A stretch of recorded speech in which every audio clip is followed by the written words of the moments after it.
بسم اللہ الرحمن الرحیم۔ اللہم صلی علی سیدنا و مولانا محمد وعلی آل سیدنا و مولانا محمد وبارک وسلم۔ میرے رائے ہدایت کے ناظرین و سامعین، گزشتہ قسط میں ہم نے سعی کے حوالے سے گفتگو کی، عمرہ مکمل ہوا، اب حج کے ارکان کی طرف کہ جو بخاری شریف کی حدیث مبارکہ کہ جس میں چوتھا رکن حج کو قرار دیا گیا۔ حج کا سب سے بڑا رکن، جس کو رکن اعظم بھی کہا جاتا ہے، وہ ہے وقوف عرفہ، یعنی میدان عرفات میں قیام کرنا۔ اب 8 ذی الحج کو تمام حجاج میدان عرفات میں جمع ہوتے ہیں حالت احرام میں۔ ایک مکہ کے قریب میدان ہے اور جس کے بارے میں یہ کہا بھی جاتا ہے اور حدیث مبارکہ میں موجود ہے کہ یہ میدان عرفات ہی میدان محشر بنے گا۔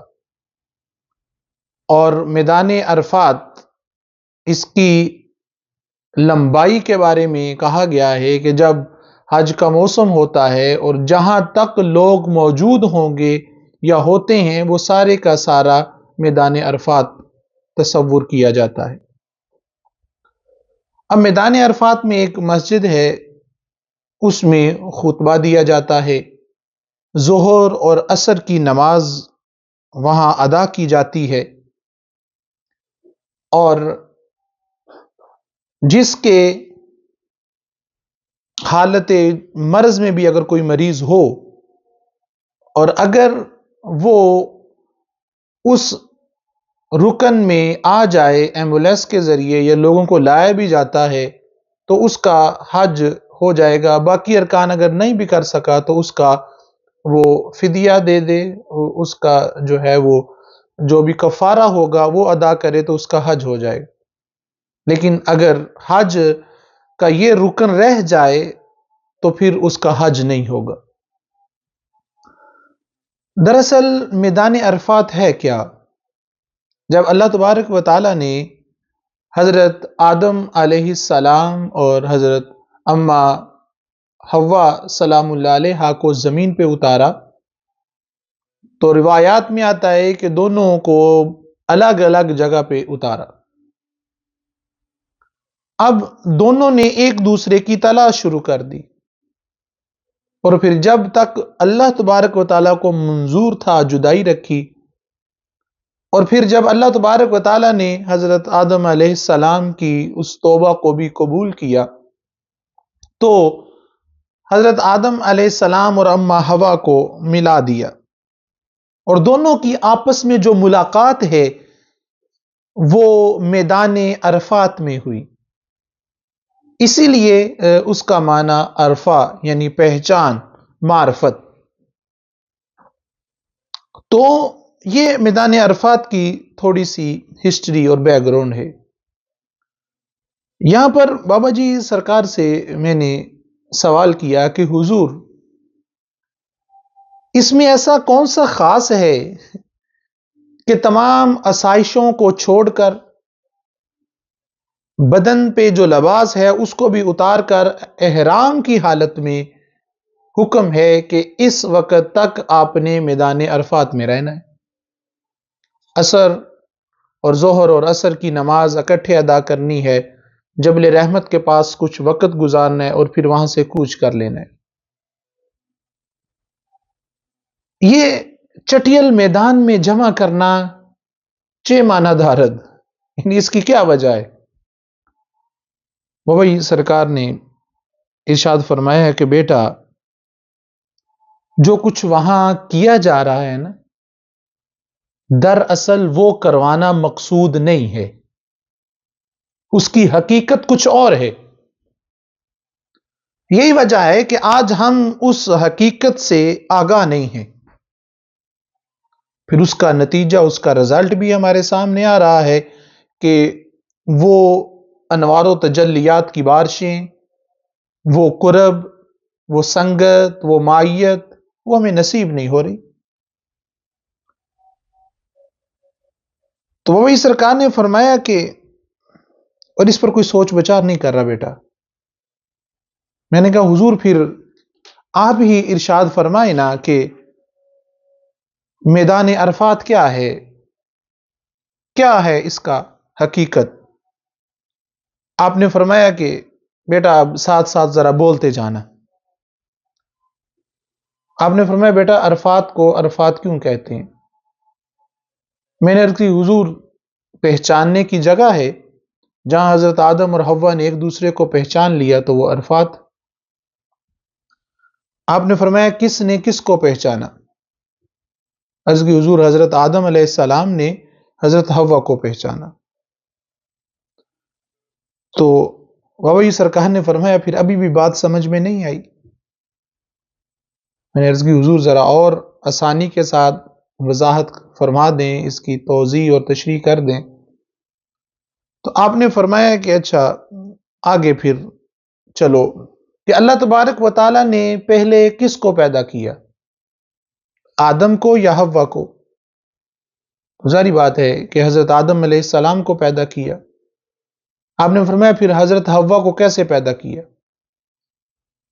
عرض کی حضور حضرت آدم کی پسلی سے نکالا، یہی کتابوں میں روایات میں ملتا ہے۔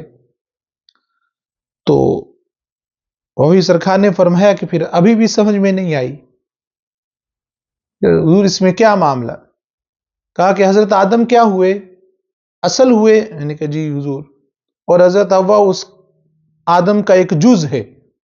عرض کی حضور بالکل یہی ہے۔ تو پھر بابا سرکار نے مسکرا کر فرمایا کہ بیٹا جب جز اپنی اصل سے ملتا ہے اس کو عرفات کہتے ہیں۔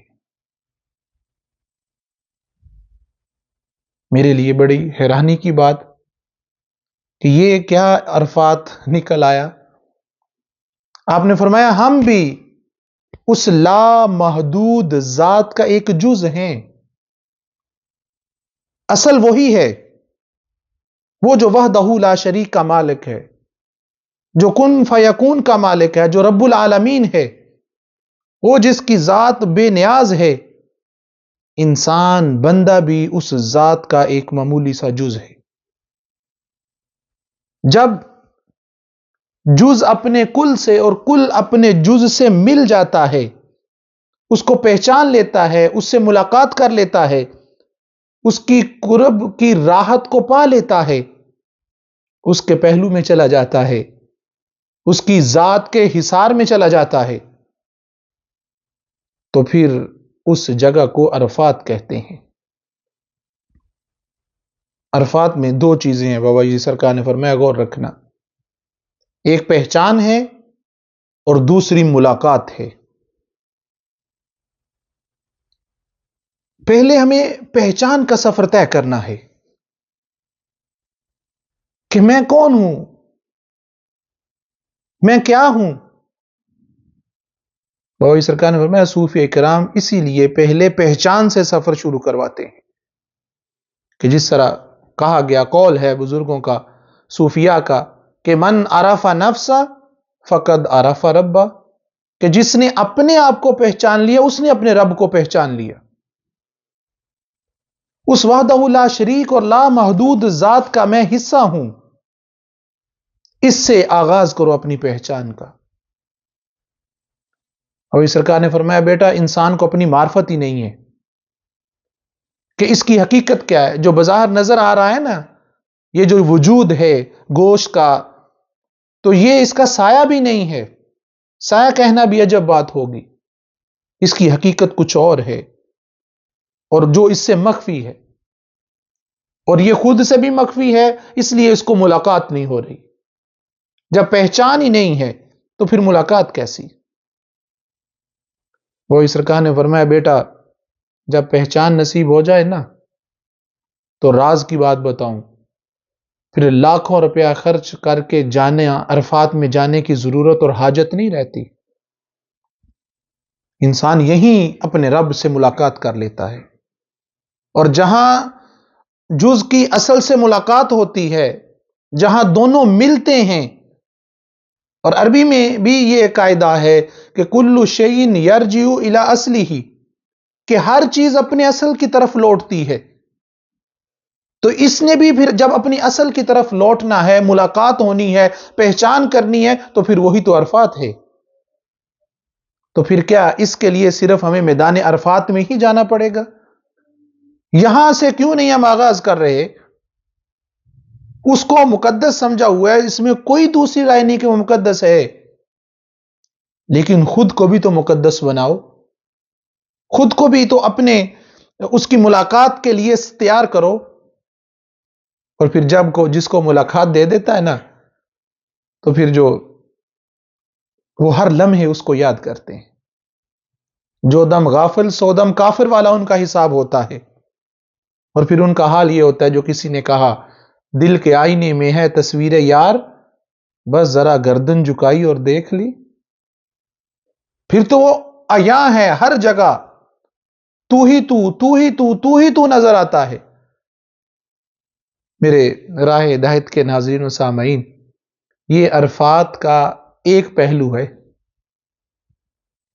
اس میں بے شمار راز ہیں جو پھر وقت کے ساتھ کھلیں گے. سوال یہ ہے کہ کیا یہ جز اپنے کل اصل سے ملاقات کر رہا ہے یا صرف ایسے ہی خانہ پوری کر رہا ہے؟